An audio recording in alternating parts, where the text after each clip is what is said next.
ಇದ್ದಾರೆ ಅಂತ ಹೇಳುವುದನ್ನು ಕೂಡ ನಾವು ಇಲ್ಲಿ ಗಮನಿಸಬಹುದು. ಒಂದು ಕುಣಿತ ಭಜನೆ ಮಾಡಬೇಕಾದ್ರೆ ಆ ಮಕ್ಕಳನ್ನು ತಯಾರು ಮಾಡುವಂತಹ ಜವಾಬ್ದಾರಿ ಆ ಮಕ್ಕಳ ತಾಯಂದಿರದ್ದಾಗಿರುತ್ತದೆ. ಹೇಳಿಕೊಡ್ಲಿಕ್ಕೆ ಜನ ಇದ್ರೆ ಸಾಲದು, ಕಳಿಸಿಕೊಡ್ಲಿಕ್ಕೆ ತಾಯಂದ್ರು ತಯಾರಾಗಿರ್ಬೇಕು. ಇವತ್ತು ನಾವು ಕಾಣಬಹುದು ಬಂಧುಗಳೇ, ನಮ್ಮ ಮಕ್ಕಳಿಗೆ ಒಳ್ಳೆ ಶಿಕ್ಷಣ ಬೇಕು, ಒಳ್ಳೆ ಉದ್ಯೋಗ ಬೇಕು, ಒಳ್ಳೆ ಸಂಬಳ ಗಳಿಸಬೇಕು ಅಂತ ಹೇಳುವಂತ ಚಿಂತನೆ ಒಂದು ಕಡೆ ಇರುವಾಗ, ನಮ್ಮ ಮಗುವಿನಲ್ಲಿ ಸಂಸ್ಕಾರ ಕೂಡ ಬೆಳಿಬೇಕು ಅಂತ ಹೇಳುವಂತ ಚಿಂತನೆ ಇನ್ನೊಂದು ಕಡೆ ಬೇಕಾಗಿ ಬರ್ತದೆ. ಆದ್ರೆ ಎಲ್ಲೋ ನಾವು ನಮ್ಮನ್ನು ಮರೆತುಕೊಂಡು, ನಮ್ಮ ಆಚಾರಗಳನ್ನು ಮರೆತುಕೊಂಡು, ನಮ್ಮ ಸಂಸ್ಕಾರಗಳನ್ನು ಬದಿಯಲ್ಲಿಟ್ಟುಕೊಂಡು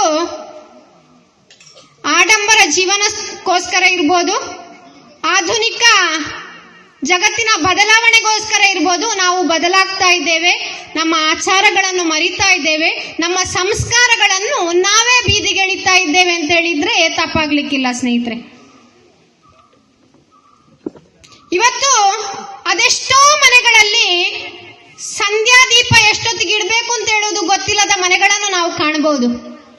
ಸಂಧ್ಯಾ ದೀಪ ಅಂತ ಹೇಳಿದ್ರೆ ದೇವರ ಕೋಣೆಯ ಲೈಟ್ ಸ್ವಿಚ್ ಹಾಕಿ ದೀಪ ಉರಿಸುವಂತದ್ದಲ್ಲ, ಕತ್ತಲಿನಿಂದ ಬೆಳಕಿನ ಕಡೆಗೆ ಬರಬೇಕು ಅಂತ ಹೇಳುವ ಸಂದೇಶವನ್ನು ಈ ದೀಪ ಸಾರ್ತದೆ. ಹಾಗಿರುವಾಗ ಕತ್ತಲೆಯ ಕೋಣೆಯಲ್ಲಿ ದೀಪವನ್ನು ಹಚ್ಚುವ ಮೂಲಕ ಆ ಮನೆಗೆ ಬೆಳಕನ್ನು ತರಿಸುವುದು ಅಂತ ಹೇಳುವಂಥದ್ದು ಅದರ ಅರ್ಥ.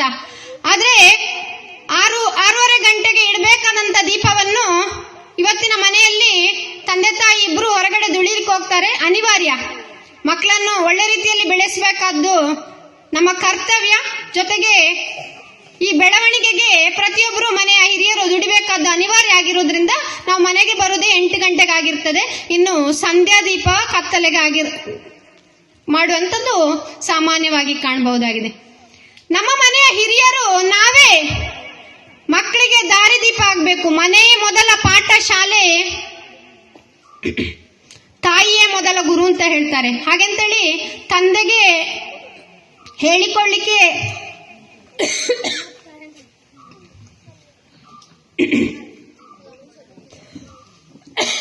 ಕ್ಷಮಿಸಿ, ಸ್ವಲ್ಪ ಸಣ್ಣ ಸಮಸ್ಯೆ ಉಂಟಾಯ್ತಾ.